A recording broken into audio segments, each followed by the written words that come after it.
Astrid was 12 years old when she held the inner door closed against a screaming woman and her 3 freezing children. The woman was begging. The children were crying. The blizzard was howling through the open outer door behind them, dumping snow into the vestibule, stealing heat with every second. And Astrid, small and blonde and terrified, kept the inner door shut and shouted through the wood, "Close the outer door first! Close the outer door, or we all freeze!" Mrs. Hensley didn't understand. Her children were dying of cold, and this child was refusing to let them into the warmth she could feel, bleeding through the cracks. She screamed and pushed against the door while her husband fumbled with numb fingers to close the outer door behind them. It took maybe 15 seconds, maybe 20.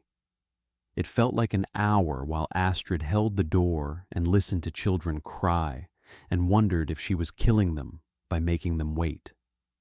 She wasn't. She was saving them. She was saving everyone in that cabin by refusing to let both doors open at the same time. But she didn't know that for certain while it was happening.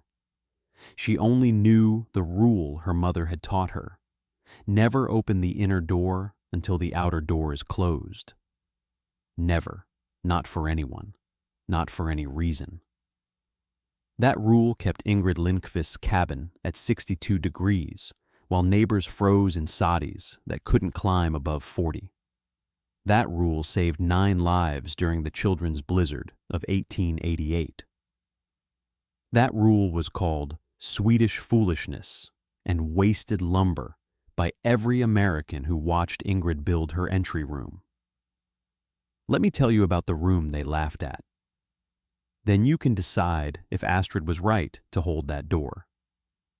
In northern Sweden, where Ingrid grew up, they call it a förstuga, a 4-room, a space between outside and inside that exists for one purpose only: to stop cold air from entering the home. The physics are simple but brutal. When you open a door in winter, cold air floods in, not slowly, instantly. Cold air is denser than warm air, so it pours across the threshold like water through a broken dam, hugging the floor, pushing the warm air up and out. In the seconds it takes to step through a doorway and close the door behind you, a cabin loses more heat than 10 minutes of gradual cooling through walls. This is why people in cold climates learn to build buffer zones, 2 doors instead of 1, a small room between them. You open the outer door, step inside, close it behind you. Only then do you open the inner door to the living space. The cold air you brought in stays trapped in the vestibule. The warm air inside stays warm. In Sweden, every farmhouse had a förstuga. In Russia, they built seni. In Norway, they called it a bislag. Different words, same idea. Never let cold air touch your living space directly. Always make it pass through a buffer first. American settlers didn't know this. Arrived in Nebraska in the spring of 1884 with her daughter Astrid, a small inheritance from her dead husband, and knowledge bred into her bones by 200 winters in Norland. The homestead she claimed was flat and empty and perfect for wind. The nearest neighbor was 3 miles east.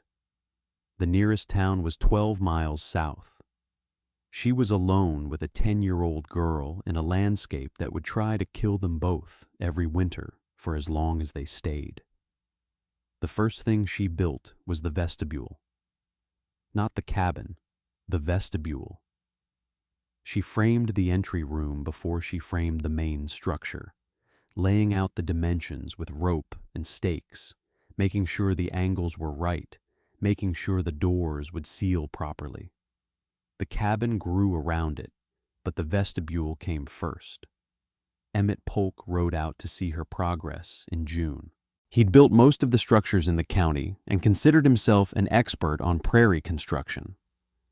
What he saw confused him. "You're building a closet," he said, standing outside the framed structure. "A closet with 2 doors. What's it for?" "Keeping cold out." "That's what walls are for. That's what your front door is for. This," he gestured at the vestibule frame, "this is just waste.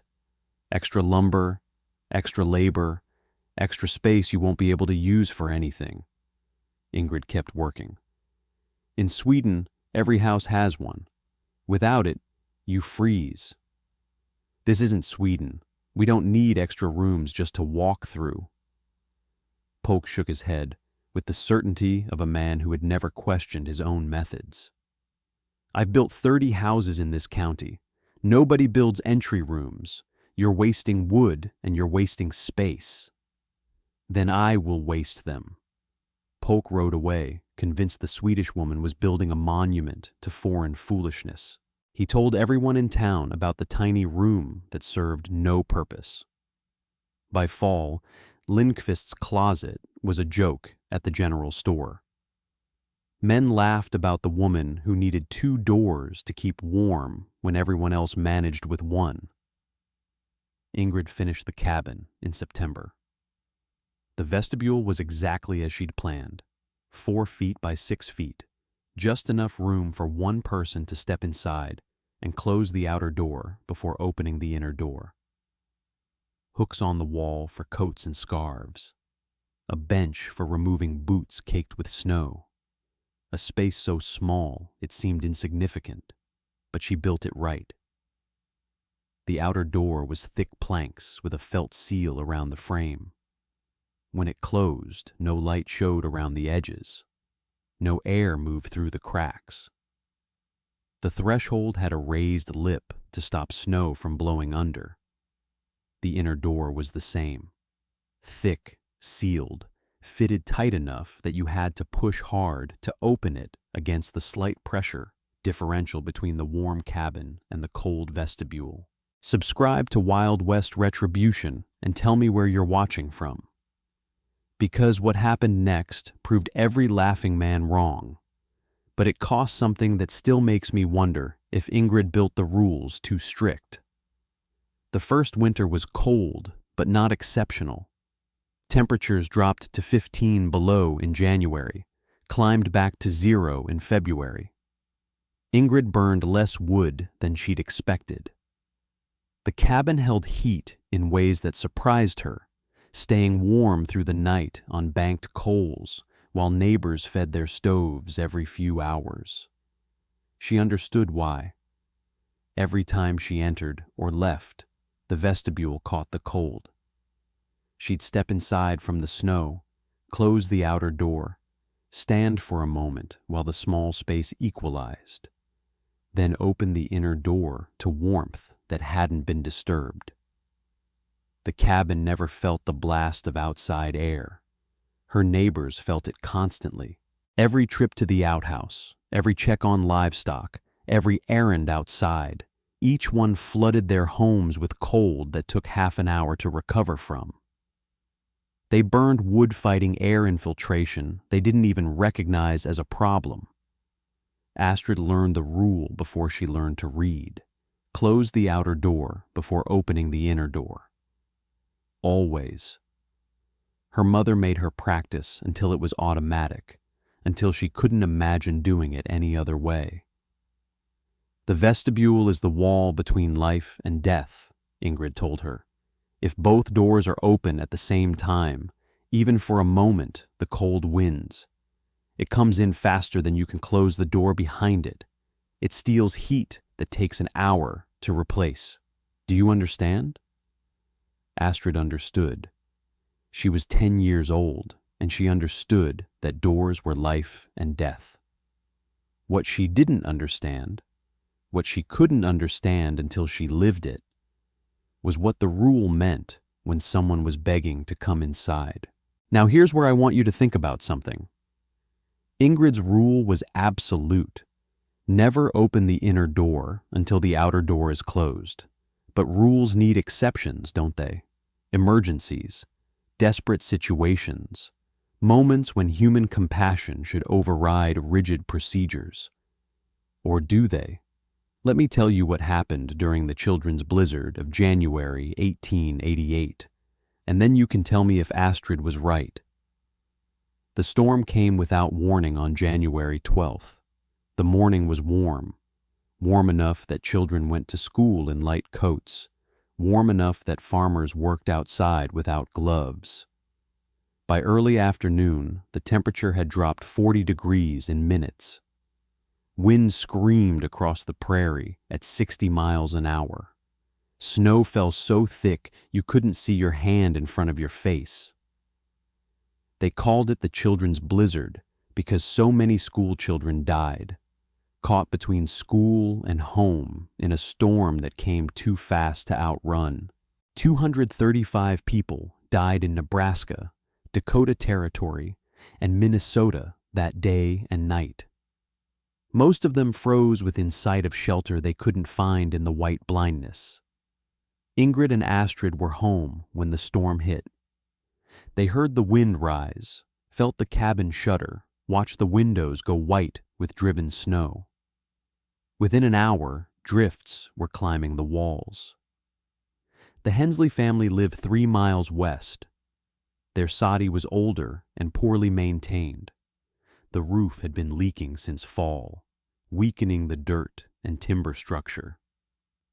When the snow piled on top, the roof collapsed around 4 in the afternoon. James Hensley pulled his wife and 3 children from the wreckage and started walking east. He knew the Lindqvist place was somewhere in that direction. He didn't know how far. He couldn't see anything except white. They walked for 2 hours. The children, ages 3, 5, and 7, were crying, then silent, then stumbling. Ms. Hensley carried the 3-year-old until she couldn't carry any more. James carried the child after that, while his wife dragged the other 2 by their hands. They found Ingrid's cabin by walking into it. Literally into it. James hit the wall with his shoulder and realized he'd found something solid in the white nothing. He felt along the wall until he found the outer door. He pulled it open. Light spilled out, lantern light from beyond the inner door. Warmth touched his face. He pushed his family inside and followed them. The outer door stayed open behind him. Snow poured in. Wind howled through the vestibule. And when he tried to open the inner door, it wouldn't move. Astrid was holding it from the other side. Here's what Astrid knew in that moment. 5 people had just entered the vestibule. The outer door was open. Snow was filling the small space. Cold air was flooding in at 60 miles an hour, and every second that passed was stealing heat from the main cabin. If she opened the inner door, that cold air would follow them inside. The cabin would drop 20 degrees in minutes. The fire couldn't compensate fast enough. The temperature would keep dropping until someone closed the outer door. But by then, the damage would be done. Heat that took hours to build, lost in seconds. Her mother was on the other side of the cabin, moving toward the door, but not there yet. Astrid held the door and screamed the rule. Close the outer door first. Mrs. Hensley didn't understand. She heard a child refusing entry. She heard her children crying behind her. She pushed against the door and screamed back. 15 seconds passed. 20. James Hensley finally got his frozen hands to work and pulled the outer door closed against the wind. The screaming stopped, both the wind's and his wife's. The vestibule went quiet except for the crying children and the sound of snow settling. Astrid waited 2 more seconds. Then she opened the inner door. 9 people survived that night in a cabin built for 3. Ingrid gave up her bed for the children. The adults sat by the stove in shifts. Nobody slept except the little ones, and they slept hard, the deep sleep of children who'd almost died and didn't know it. The storm lasted until morning. When it finally stopped, the drifts against the cabin walls were higher than the windows. The Hensley Soddy was completely buried, invisible under snow that wouldn't melt until March. If they'd stayed there, they would have died. If they hadn't found Ingrid's cabin, they would have died. And if Astrid had opened that inner door while the outer door was open, I don't know. Maybe they still would have been fine. Maybe the heat loss would have been manageable. Maybe the rule was too strict, and those 15 seconds of crying children were unnecessary suffering, caused by a 12-year-old following orders too rigidly. Or maybe those 15 seconds were exactly what saved everyone. Maybe the cold air that poured in during that brief window would have been 10 times worse if both doors had been opened together. Maybe Astrid holding that door was the difference between 9 people surviving and 9 people freezing. I don't know. Neither does Astrid. Probably. Even now. She did what her mother taught her. It worked, but she still had to listen to children cry while she held a door closed. Tell me in the comments what you would have done. Would you have opened the door? Would you have held it like Astrid did? I think about this a lot. I still don't have an answer. The morning after the storm, James Hensley sat across from Ingrid at her small table. His wife was sleeping with the children. The fire crackled. Coffee steamed between them. "Your daughter held the door," he said. "She followed the rule. My wife was screaming. My children were crying. She held the door." Ingrid met his eyes. "If she had opened it, you would have brought the blizzard inside. 60-mile wind, 20 below cold. Every second of open door steals heat that takes an hour to replace. Your family is alive because my daughter understood this. She's 12. She's Swedish. We learn the doors before we learn to read." Hensley looked toward the vestibule, visible from where he sat. The tiny room with 2 doors that he'd walked through without understanding. "That little room, that's what kept us alive? That little room is why this cabin stays warm when others freeze. When you open the outer door, cold air enters. If the inner door is also open, that cold air floods the living space. Every time, every door opening, you lose in seconds what takes hours to build." She gestured at the vestibule. 4 feet by 6 feet, the joke of the county. Lindqvist's closet. Emmett Polk called it. Wasted lumber, wasted space. She shook her head. "In Sweden, we have a saying. The förstuga is half the heating. Americans don't understand this. They build 1 door and wonder why they burn so much wood. How much difference does it make? You feel how warm this cabin is? I burn maybe 5 cords a winter. Polk built the Peterson place last year. Same size cabin, same stove. They burn 12 cords and still freeze. The difference is the doors. 1 opening versus 2. The cold air they let in every day, 20 times a day, in and out, and in and out. The heat lost before they even know it's gone." Hensley sat with this for a long moment. "I've been building houses for 15 years. Nobody ever told me about this. Nobody here knows. In Sweden, everyone knows. In Russia, everyone knows. Here," she shrugged, "here they think I'm foolish and foreign, until nights like last night." The Hensleys stayed for 4 days while the snow settled enough to travel. When they finally left, James Hensley had pages of notes on vestibule construction. Dimensions, door ceiling, the raised threshold, the hooks and bench that made the small space functional. He built one on his new house that spring. Then he built one on his neighbor's house. Then word spread, and by the following winter, half the homesteads in the county had some version of Lindqvist's closet attached to their front doors. Emmett Polk never built one. He maintained until his death in 1902 that the vestibule was unnecessary in proper construction, that good walls and a good door were sufficient for any winter.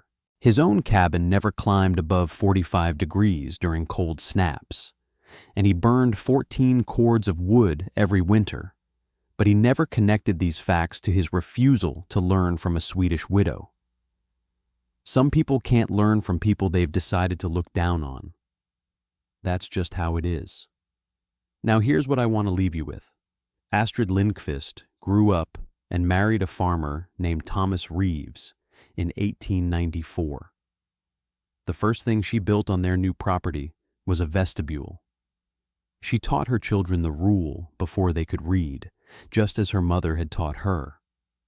She lived until 1961, dying at 86 in a Nebraska nursing home.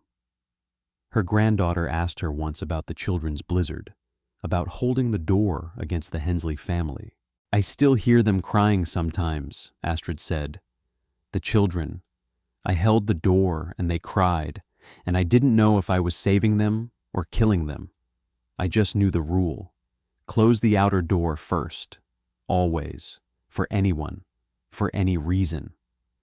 Were you right to hold it? We're all alive, so yes, I was right." She paused. But being right didn't make it easier. Being right doesn't mean it didn't cost something. 4 feet by 6 feet, 2 doors instead of 1. The tiny room they laughed at until it saved their lives. If this story taught you something about how cold air enters a home, subscribe to Wild West Retribution. We have more stories about people who built things right while others laughed. And tell me honestly, if you were 12 years old and people were crying on the other side of a door and you knew the rule but didn't know if you were right, would you hold the door? I'd like to think I would, but I've never been tested. Neither have you probably, and the people who have been tested remember it forever, whether they held or whether they opened. The Verstuga, the 4-room, the joke that kept 9 people alive. Sometimes the smallest room is the most important one.